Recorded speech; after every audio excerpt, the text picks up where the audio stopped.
오늘은 많은 분들이 마음속으로 고민하고 계시지만 쉽게 말하지 못하는 이야기를 해보려고 합니다.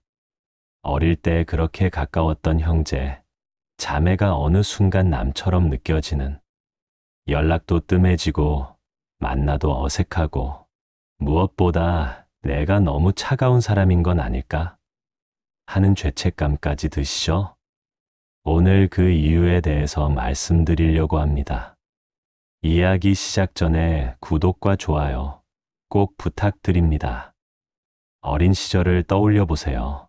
같은 방에서 잠들고 같은 밥상에서 밥을 먹고 부모님께 꾸중을 들을 때도 함께였던 그 시절. 그때는 정말 한 몸처럼 살았잖아요. 형이나 누나가 학교에서 늦게 오면 걱정하고, 동생이 아프면 내가 더 속상하고, 세상에서 가장 가까운 사람들이었죠. 그런데 언제부터일까요? 각자 대학을 가고, 직장을 다니고, 결혼을 하면서 조금씩 멀어지기 시작했습니다. 처음에는 바쁘다는 핑계로 연락을 미뤘죠. 나중에 시간 날 때 길게 통화하자라고 말하면서.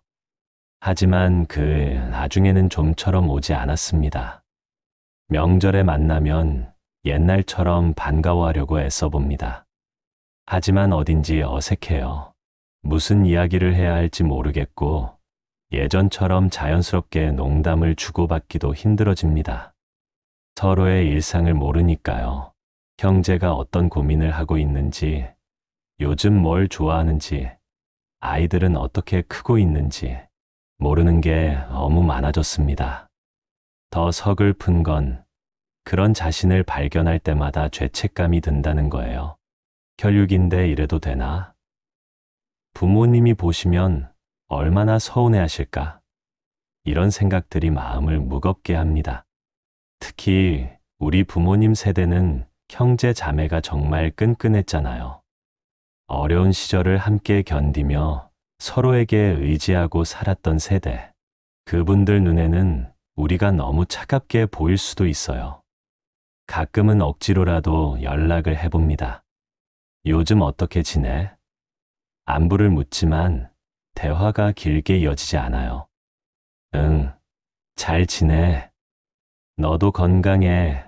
이런 뻔한 대답들만 오가고 정작 마음속 깊은 이야기는 나누지 못합니다. 전화를 끊고 나면 더 허전해져요. 역시 우리는 이제 남이구나 하는 생각이 들면서 이런 상황에서 자책하시는 분들이 정말 많습니다. 내가 너무 이기적인 건 아닐까? 가족을 소홀히 하는 나쁜 사람인 건 아닐까? 하지만 정말 그럴까요? 정말 우리가 잘못된 걸까요? 주변을 둘러보세요. 비슷한 나이의 친구들은 어떤가요? 대부분 비슷한 고민을 하고 있을 거예요. 형제자매와의 관계가 예전 같지 않다고, 연락도 뜸해지고 만남도 줄어들었다고. 이게 단순히 개인의 문제일까요? 아니면 우리 시대의 보편적인 현상일까요? 사실 이런 변화에는 여러 가지 이유가 있습니다. 우리가 살고 있는 시대 자체가 달라졌어요. 과거처럼 대가족이 한 집에 살지 않고 각자 독립해서 핵가족을 이루며 살아가는 시대. 개인의 삶이 복잡해지고 책임져야 할 것들이 많아진 시대입니다. 하지만 이런 변화를 단순히 시대 탓으로만 돌리기에는 우리 마음이 편하지 않죠. 여전히 그래도 가족인데 라는 생각이 마음 한구석에 남아있으니까요. 오늘 이 이야기를 하는 이유는 바로 이 지점에서 시작됩니다. 우리가 느끼는 이 복잡한 감정들, 죄책감과 서운함, 그리움과 어색함이 뒤섞인 이 마음을 어떻게 바라봐야 할까요? 법정 스님은 이렇게 말씀하셨습니다. 모든 만남에는 이별이 있고 모든 관계에는 변화가 있다. 형제자매와의 관계도 예외가 아닙니다. 변하지 않는 관계는 없어요.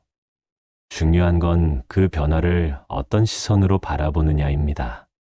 과연 형제자매가 멀어지는 것이 슬퍼하고 원망할 일일까요? 아니면 삶의 자연스러운 흐름일까요? 오늘 함께 그 답을 찾아가 보시죠. 자, 이제 관점을 바꿔서 생각해 볼 시간입니다. 오늘 제가 가장 강조하고 싶은 메시지가 바로 이겁니다. 형제자매와 멀어지는 것. 이건 슬퍼하거나 원망할 일이 아닙니다. 이것은 삶의 자연스러운 변화이자 성장의 과정입니다. 법정 스님은 평생에 걸쳐 무상무장의 가르침을 설파하셨습니다. 무상이란 모든 것이 변한다는 뜻이죠. 세상의 모든 것은 생겨나고 변화하고 사라집니다.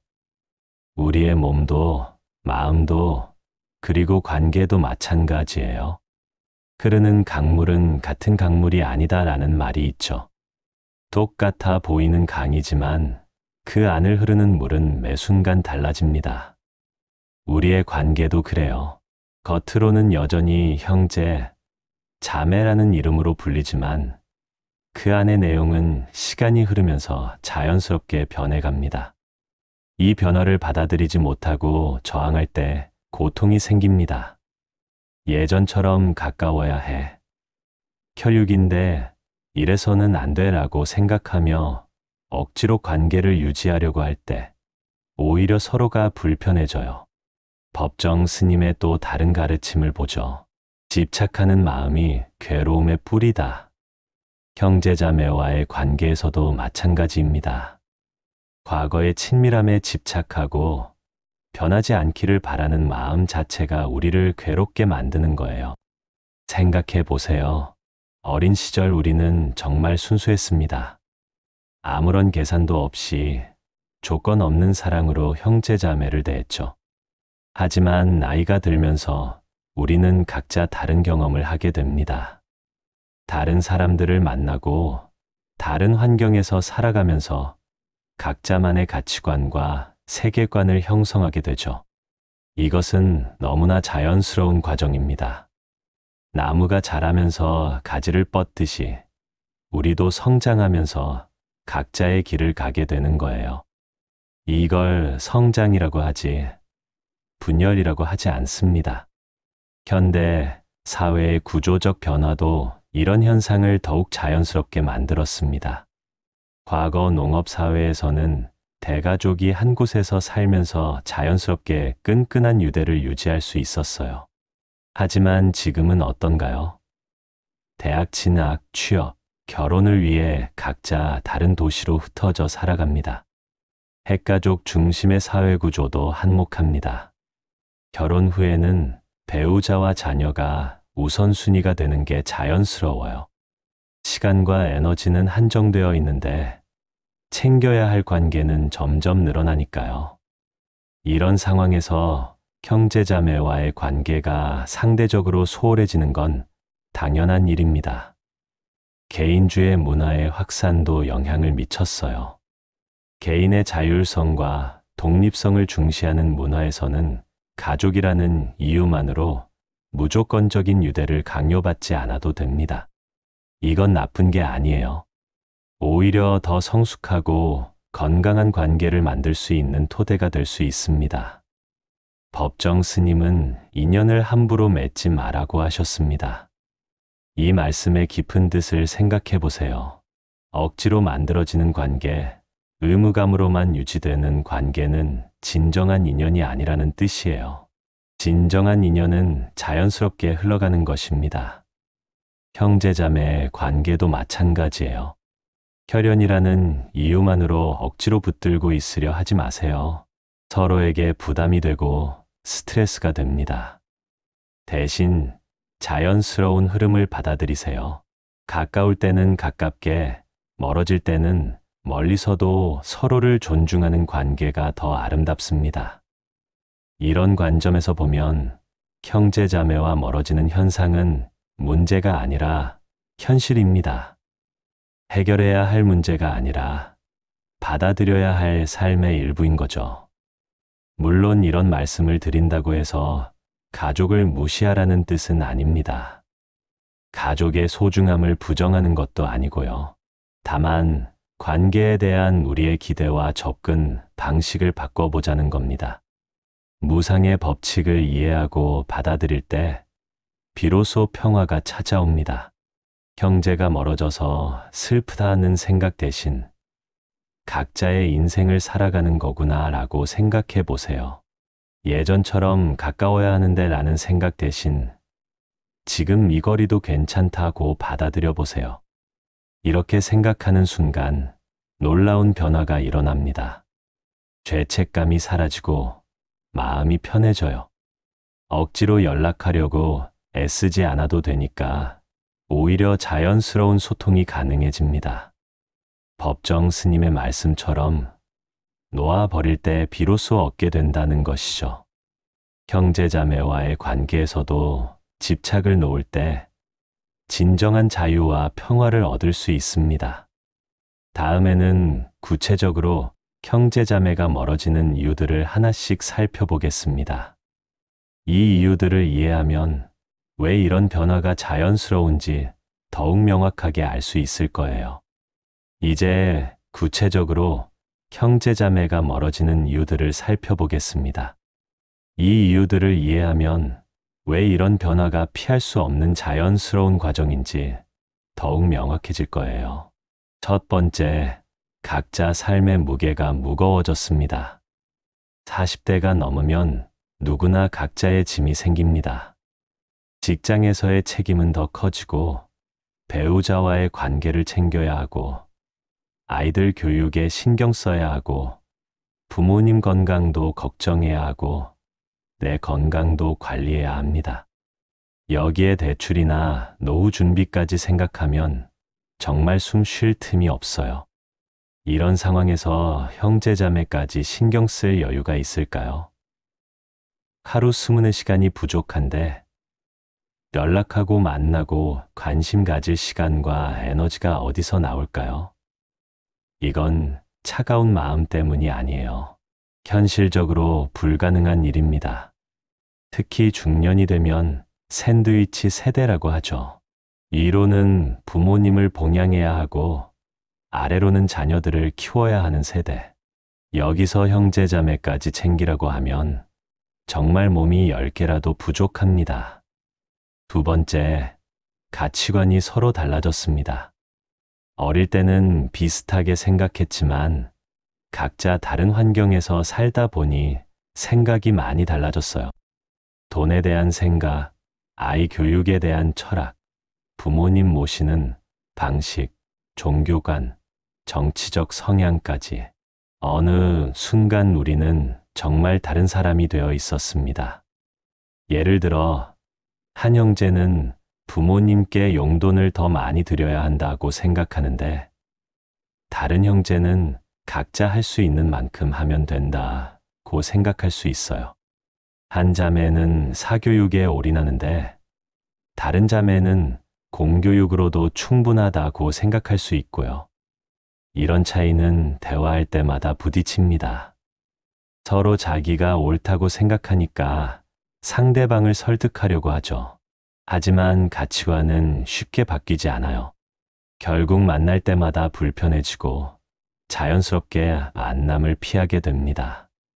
세 번째, 경제적 이해관계가 복잡해졌습니다. 이건 말하기 좀 그렇지만 현실적으로 가장 큰 문제 중 하나예요. 부모님 재산 상속 문제, 부모님 돌봄 비용 분담, 집안 대소사 비용 처리, 이런 일들을 처리하다 보면 형제자매 간의 감정이 상할 수밖에 없어요. 왜 나만 돈을 더 많이 내야 하지? 형은 돈이 있으면서도 핑계만 댄다. 동생은 능력도 없으면서 욕심만 부린다. 이런 생각들이 쌓이면서 관계가 틀어집니다. 특히 부모님 돌봄 문제는 정말 복잡해요. 누가 더 많이 모실 것인가? 비용은 어떻게 나눌 것인가? 결정은 누가 내릴 것인가? 이런 문제들로 형제자매가 법정까지 가는 경우도 종종 있죠. 네 번째, 우선순위가 바뀌었습니다. 결혼하고 자녀가 생기면 자연스럽게 우선순위가 바뀝니다. 배우자와 자녀가 1순위가 되는 거죠. 시간도, 관심도, 사랑도 가족 중심으로 재편됩니다. 주말에는 아이들과 시간을 보내야 하고, 휴가 때는 가족 여행을 가야 하고, 경조사도 처가 쪽과 시가 쪽을 우선적으로 챙겨야 합니다. 여기서 형제자매까지 챙기기는 정말 어려워요. 게다가 배우자들도 각자의 친정, 시댁이 있잖아요. 우리 가족끼리만 조용히 지내자고 생각하는 사람들도 많아졌고요. 이런 상황에서 형제자매와의 만남은 자연스럽게 줄어들 수밖에 없습니다. 5번째, 나이가 들수록 고독해지는 것이 자연스럽습니다. 법정 스님은 홀로 서기의 중요성을 강조하셨습니다. 나이가 들수록 타인에게 의존하지 않고 스스로 설 수 있는 힘을 길러야 한다고 하셨죠. 젊을 때는 누군가와 함께 있어야 안심이 되고 즐거웠지만 나이가 들면 혼자 있는 시간이 더 편해집니다. 굳이 억지로 만나서 어색한 대화를 나누느니 혼자 조용히 시간을 보내는 게 낫다고 생각하게 되죠. 이것도 자연스러운 변화예요. 인생의 후반부로 갈수록 외적인 관계보다는 내적인 성찰에 더 관심을 갖게 됩니다. 많은 사람을 만나는 것보다 진정 의미 있는 관계 몇 개에 집중하게 되고요. 이 5가지 이유를 보시면 어떤 생각이 드시나요? 이 중에서 누군가의 잘못이라고 할 수 있는 게 있나요? 모두 삶의 자연스러운 과정이고 피할 수 없는 현실입니다. 우리가 형제자매와 멀어지는 것은 누군가의 잘못 때문도 아니고 사랑이 식어서도 아니에요. 단지 인생이 그런 거예요. 각자 주어진 역할과 책임을 다하며 살다 보니 자연스럽게 거리가 생긴 거죠. 이걸 이해하면 죄책감에서 벗어날 수 있어요. 내가 형제를 소홀히 한 게 아니라 그냥 인생이 이런 거구나 라고 받아들일 수 있게 됩니다. 법정 스님은 모든 만남에는 인연이 있고 모든 이별에도 인연이 있다고 하셨어요. 형제자매와 가까웠던 시절도 인연이고 멀어지는 지금도 인연입니다. 둘 다 소중하고 둘 다 의미가 있어요. 다음에는 이런 현실을 받아들이고 어떻게 성숙한 관계를 만들어갈 수 있는지에 대해 이야기해 보겠습니다. 이제 법정 스님의 가르침을 통해 형제자매 관계를 어떻게 바라봐야 하는지 깊이 있게 생각해 보겠습니다. 법정 스님은 평생을 통해 무소유와 비집착의 가르침을 설파하셨습니다. 이 가르침이 단순히 물질적인 소유에만 국한된 것일까요? 아닙니다. 관계에도, 감정에도, 기대에도 적용되는 깊은 지혜입니다.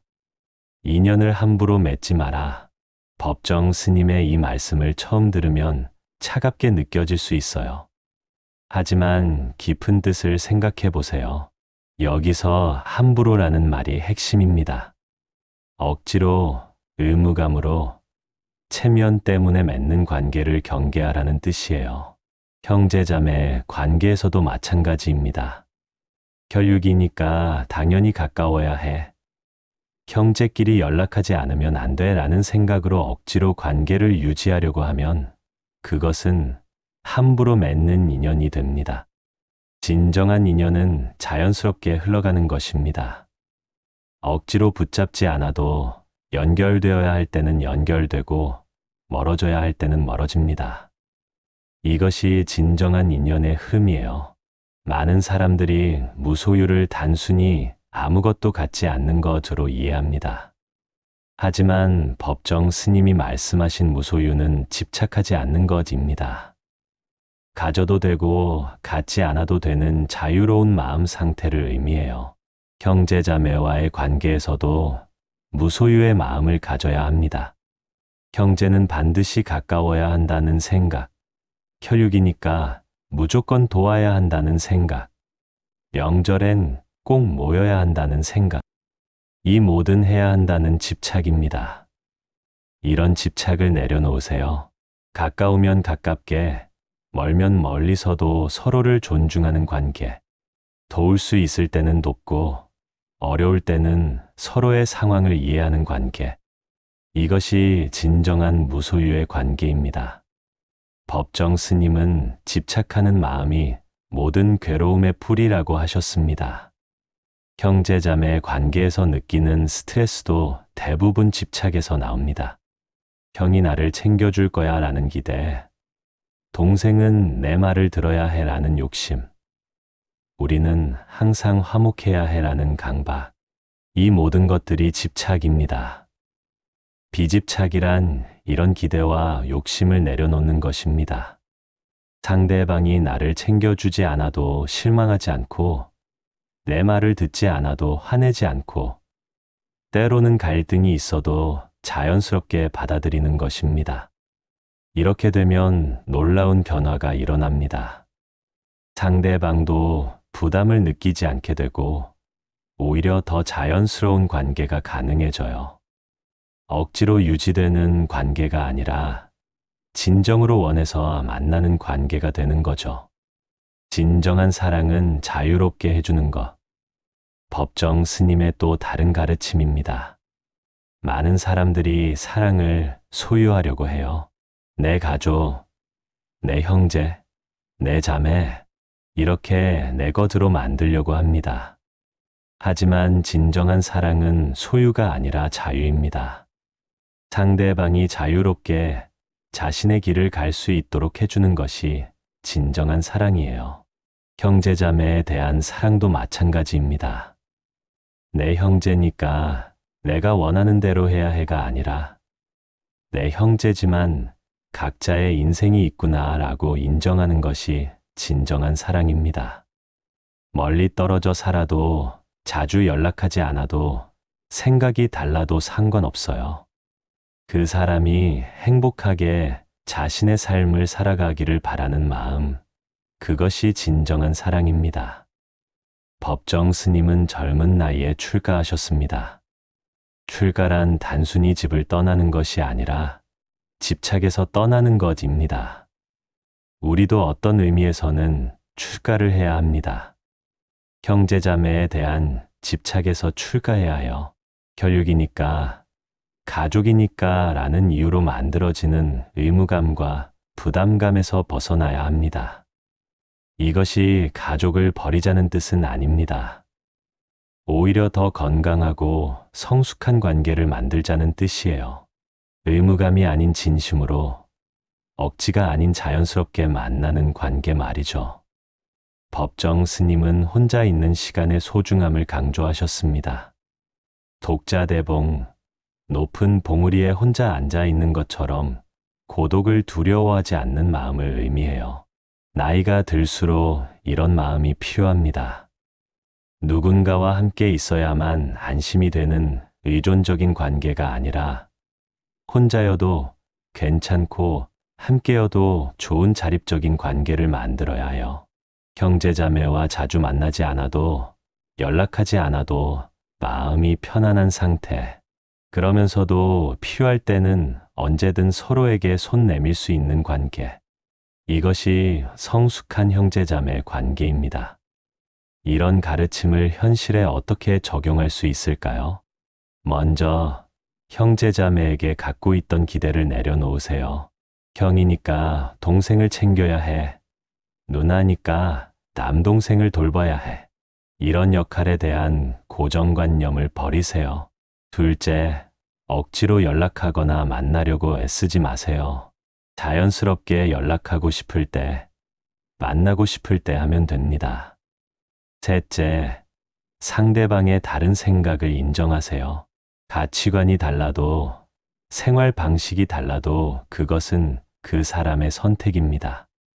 넷째, 경제적인 문제로 갈등이 생겼을 때도 원칙을 세우세요. 할 수 있는 만큼 하고 할 수 없으면 솔직하게 말하세요. 이렇게 할 때 비로소 자유롭고 평화로운 관계가 가능해집니다.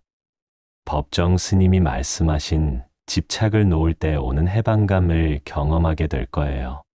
이제 구체적으로 어떻게 형제자매와 성숙한 관계를 맺을 수 있는지 실천 가능한 방법들을 말씀드리겠습니다. 첫째, 적당한 거리를 유지하세요. 적당한 거리란 서로에게 부담이 되지 않는 거리를 의미합니다.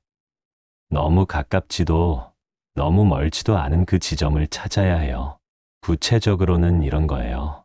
매주 안부 전화를 해야 한다는 부담감을 갖지 마세요. 한 달에 한 번, 두 달에 한 번이어도 괜찮아요. 중요한 건 빈도가 아니라 진심입니다. 명절 때마다 꼭 모여야 한다는 강박도 내려놓으세요. 각자의 상황을 고려해서 모일 수 있을 때만 모이면 됩니다. 못 모였다고 해서 관계가 나빠지는 것도 아니고 가족애가 없는 것도 아니에요. 가장 중요한 것은 서로의 현실을 인정하는 겁니다. 형은 요즘 정말 바쁘구나. 누나는 아이들 키우느라 힘들겠구나 라고 이해하는 마음을 가지세요. 둘째, 필요할 때만 도우면 됩니다. 형제자매라고 해서 모든 일에 개입할 필요는 없어요. 상대방이 명확하게 도움을 요청했을 때, 그리고 내가 도울 수 있는 여건이 될 때만 도우면 됩니다. 내 형제니까 내가 도와야 해라는 생각으로 무작정 개입하면 오히려 상대방이 부담스러워할 수 있어요. 특히 경제적인 도움이나 조언 같은 것들은 요청받지 않았을 때 하면 간섭으로 받아들여질 수 있습니다. 반대로 도움을 요청받았을 때도 무조건 들어줄 필요는 없어요. 내 상황을 고려해서 할 수 있으면 하고, 어려우면 솔직하게 말하세요. 미안하지만 지금은 여건이 안 돼라고 말하는 것이 나중에 원망하면서 억지로 도와주는 것보다 훨씬 좋습니다. 셋째, 예의는 지키되 의무감은 내려놓으세요. 기본적인 예의는 지켜야 해요. 결혼식, 장례식 같은 중요한 경조사에는 참석하고, 생일이나 기념일에는 간단하게라도 축하 인사를 건네는 정도의 예의 말이죠. 하지만 이것도 의무감으로 하지 마세요. 안 하면 욕먹을까봐. 체면 때문에 이런 마음으로 하는 것은 진심이 아니에요. 진짜 축하해주고 싶고 함께하고 싶어서 하는 것이어야 합니다. 예의를 지키는 것과 과도한 관심을 보이는 것은 다릅니다. 상대방의 사생활에 지나치게 관심을 보이거나 조언을 남발하거나 판단하려고 들지 마세요. 그냥 잘 지내면 다행이야 라는 마음으로 거리를 둬도 충분합니다. 넷째, 비교하지 마세요. 형제자매 간에 가장 독이 되는 것이 비교입니다. 형은 잘 사는데 나는 왜 이 모양일까? 동생은 애들도 잘 키우는데 나는. 이런 비교는 관계를 망치는 지름길이에요. 각자의 인생은 각자의 것입니다. 시작점도 다르고 주어진 환경도 다르고 선택도 다르죠. 결과가 다른 것은 당연한 일이에요. 남과 비교하지 말고 과거의 나와 비교하세요. 형제와 비교하지 말고 내가 잘 살고 있는지만 생각하세요. 이렇게 하면 마음이 훨씬 편해져요. 다섯째, 각자의 선택을 존중하세요. 형제자매라고 해서 모든 것을 함께 결정할 필요는 없어요. 각자의 인생에서 내리는 선택들을 존중해 주세요. 그렇게 살면 안 돼. 내 생각에는 이게 맞는 것 같은데. 이런 말들은 상대방에게 부담을 줍니다. 설사 정말 걱정되더라도 상대방이 조언을 구하지 않았다면 찾는 것이 좋아요. 특히 결혼, 육아, 직업 선택 같은 개인적인 영역은 더욱 조심해야 합니다. 아무리 가족이라도 개입할 수 있는 영역과 그렇지 않은 영역이 있어요. 여섯째, 갈등을 두려워하지 마세요. 가족이라고 해서 항상 화목해야 한다는 강박을 갖지 마세요. 때로는 의견이 다를 수 있고 갈등이 생길 수도 있어요. 그것도 자연스러운 일입니다. 갈등이 생겼을 때 무조건 참거나 피하지 말고 건설적으로 해결하려고 노력하세요. 하지만 해결되지 않으면 그냥 놔둬도 돼요. 우리는 생각이 다르구나라고 받아들이고 끝내는 것도 하나의 방법입니다. 시간이 지나면 갈등도 무뎌지고 서로를 이해하게 될 때가 옵니다. 급하게 해결하려고 애쓰지 말고 시간에 맡기는 여유를 가지세요. 7째, 안부는 멀리서 빌어도 충분합니다. 꼭 만나서 직접 말해야만 진심이 전해지는 것은 아니에요. 멀리서도 서로의 안녕을 빌 수 있고 그것만으로도 충분한 사랑입니다. 가끔 형제자매 생각이 날 때 마음속으로라도 잘 지내고 있겠지. 건강했으면 좋겠다라고 빌어주세요. 이런 마음이 진정한 가족애입니다. SNS를 통해 서로의 근황을 확인하는 것도 좋은 방법이에요. 굳이 직접 연락하지 않아도 서로가 잘 지내는지 알 수 있고 필요할 때는 응원의 메시지도 보낼 수 있죠. 마지막으로 자기 자신을 우선하세요. 이건 이기적인 말이 아니에요. 내가 행복해야 다른 사람도 행복하게 해줄 수 있어요. 형제자매를 위해 자신을 희생할 필요는 없습니다. 내 가정이 우선이고, 내 건강이 우선이고, 내 일이 우선입니다. 이것을 확실하게 정립한 다음에 여유가 있을 때 형제자매를 챙기면 되는 거예요. 가족을 위해서는 뭐든지 해야 한다는 생각을 버리세요. 할 수 있는 만큼만, 하고 싶을 때만 하면 됩니다. 이렇게 살다 보면 놀랍게도 관계가 더 편해집니다. 서로에게 부담을 주지 않으니까 오히려 더 자연스러운 관계가 가능해져요. 억지로 유지되는 관계가 아니라 진심으로 원해서 만나는 관계가 되는 거죠. 법정 스님의 말씀처럼 집착을 놓을 때 비로소 진정한 자유와 평화를 얻을 수 있습니다. 형제자매와의 관계에서도 마찬가지예요. 과도한 기대와 의무감을 내려놓을 때 더 아름답고 성숙한 관계가 가능해집니다. 이제 마지막으로 이 모든 이야기를 통해 우리가 얻을 수 있는 가장 소중한 것에 대해 말씀드리고 싶습니다. 바로 해방감과 평화입니다. 형제자매와의 관계에서 집착을 내려놓는 순간 여러분은 놀라운 변화를 경험하게 될 거예요. 마치 어깨에 짊어지고 있던 무거운 짐을 내려놓는 것 같은 해방감을 느끼게 됩니다. 죄책감에서의 해방. 가장 먼저 사라지는 것은 죄책감입니다. 형제를 소홀히 하는 것 같아서 미안하다. 가족인데 이래도 되나 하는 마음의 무거움이 사라져요. 이제 여러분은 알게 되었습니다. 형제자매와 멀어지는 것이 잘못된 것이 아니라 삶의 자연스러운 과정이라는 것을, 각자의 인생을 살아가면서 생기는 당연한 변화라는 것을, 더 이상 스스로를 책망하지 마세요. 나는 차가운 사람이야. 나는 가족애가 없어라고 생각하지 마세요. 여러분은 잘못된 것이 없어요. 단지 어른이 되었을 뿐입니다. 의무감에서의 해방. 두 번째로 사라지는 것은 의무감입니다. 해야 한다는 마음의 짐이 사라집니다. 명절에는 꼭 모여야 해. 형제니까 자주 연락해야 해. 어려울 때는 무조건 도와야 해. 이런 해야 한다는 생각들이 얼마나 여러분을 괴롭혔는지 이제 깨닫게 될 거예요. 의무감으로 하는 일들은 진심이 아니에요. 억지로 하는 연락, 마지못해 참석하는 모임, 어쩔 수 없이 하는 도움. 이런 것들은 오히려 관계를 망칩니다. 하지만 의무감에서 벗어나면 달라져요. 하고 싶을 때 하고, 하기 싫을 때는 안 하면 됩니다. 이렇게 할 때 비로소 진심이 담긴 관계가 가능해져요. 기대감에서의 해방. 세 번째로 사라지는 것은 과도한 기대감입니다. 상대방에게 갖고 있던 기대들을 내려놓게 됩니다. 형이 나를 챙겨줄 거야. 동생은 내 말을 들을 거야. 우리는 항상 화목할 거야. 이런 기대들이 얼마나 많은 실망과 상처를 가져왔는지 깨닫게 될 거예요. 기대를 내려놓으면 실망도 사라집니다. 상대방이 내 기대와 다르게 행동해도 상처받지 않아요.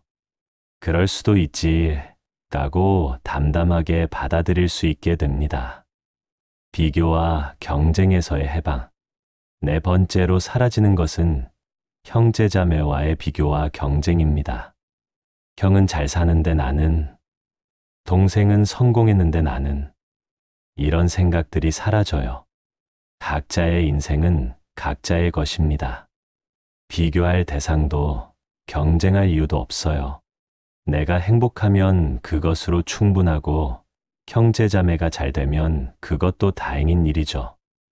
이렇게 되면 마음이 정말 편해집니다.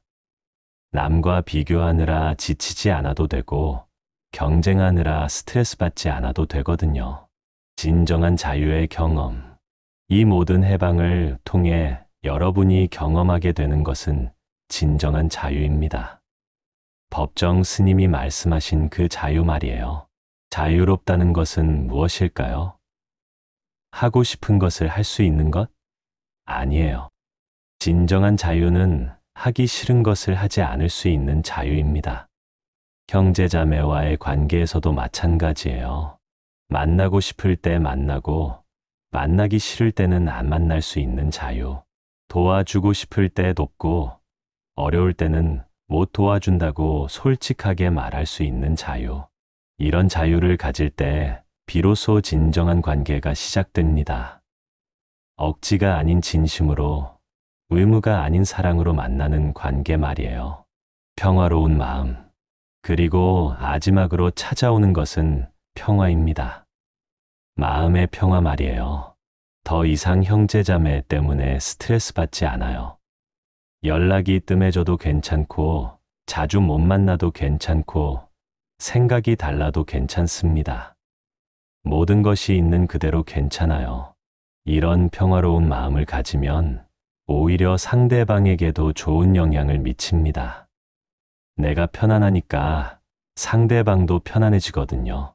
서로에게 부담을 주지 않으니까 더 자연스러운 만남이 가능해져요. 성숙한 어른으로의 성장. 이 모든 과정은 결국 성숙한 어른으로 성장하는 과정입니다. 어릴 때는 가족에게 의존하고 가족의 관심과 사랑을 갈구했어요. 하지만 이제는 다릅니다. 성숙한 어른은 홀로 설 수 있는 사람입니다. 누군가에게 의존하지 않고도 행복할 수 있고, 누군가의 인정을 받지 않아도 자신을 사랑할 수 있는 사람이에요. 형제자매와의 관계에서도 마찬가지입니다. 그들의 관심과 사랑이 있으면 좋고, 없어도 괜찮은 마음. 이것이 성숙한 어른의 마음이에요. 진정한 자비와 사랑. 놀랍게도 집착을 놓고 자유로워질 때 비로소 진정한 자비와 사랑이 가능해집니다. 의무감으로 하는 사랑은 진짜 사랑이 아니에요. 기대하면서 하는 사랑도 조건부 사랑이고요. 하지만 아무것도 바라지 않고 아무것도 기대하지 않을 때 나오는 마음, 그것이 진정한 사랑입니다. 멀리 있는 형제자매를 생각하며 잘 지내고 있으면 좋겠다고 빌어주는 마음, 직접 도와줄 수는 없지만 행복했으면 좋겠다고 바라는 마음, 이런 마음이 진정한 자비이고 사랑입니다. 새로운 시작. 오늘 이 이야기를 듣고 나서 여러분의 형제자매 관계가 새로운 출발점에 서게 되기를 바랍니다. 더 이상 과거의 친밀함에 얽매이지 마세요. 지금 이 순간의 관계를 있는 그대로 받아들이세요. 멀면 멀리서, 가까우면 가까이서 서로를 존중하는 관계를 만들어 가세요. 법정 스님은 떠나는 것도 인연, 머무르는 것도 인연이라고 하셨습니다. 형제자매와 가까웠던 시절도 소중한 인연이고, 멀어지는 지금도 의미 있는 인연이에요. 모든 인연에는 때가 있습니다. 가까울 때도 있고 멀 때도 있죠. 중요한 건 그 모든 순간을 자연스럽게 받아들이는 것입니다. 집착을 놓는 순간, 여러분은 진정한 해방감을 경험하게 될 거예요. 죄책감, 의무감, 기대감, 비교의식, 이 모든 무거운 짐들에서 자유로워질 수 있습니다. 그리고 그때 비로소 진정한 자비와 사랑이 가능해집니다. 멀리 있어도 서로의 안녕을 비는 성숙한 관계, 자주 만나지 않아도 서로를 존중하는 아름다운 관계, 이것이 바로 어른이 된다는 것이고 성숙해진다는 것입니다. 혈연이라는 이유만으로 억지로 붙잡고 있는 관계가 아니라 진심으로 서로를 아끼는 자유로운 관계 말이에요. 오늘부터 시작해보세요. 형제자매에 대한 집착을 하나씩 놓아보세요. 그리고 그 해방감을 만끽해보세요. 여러분은 분명히 더 평화롭고 자유로운 삶을 살 수 있을 거예요. 멀리서도 서로의 행복을 빌어주는 아름다운 형제자매. 이것이 우리가 지향해야 할 성숙한 관계의 모습입니다.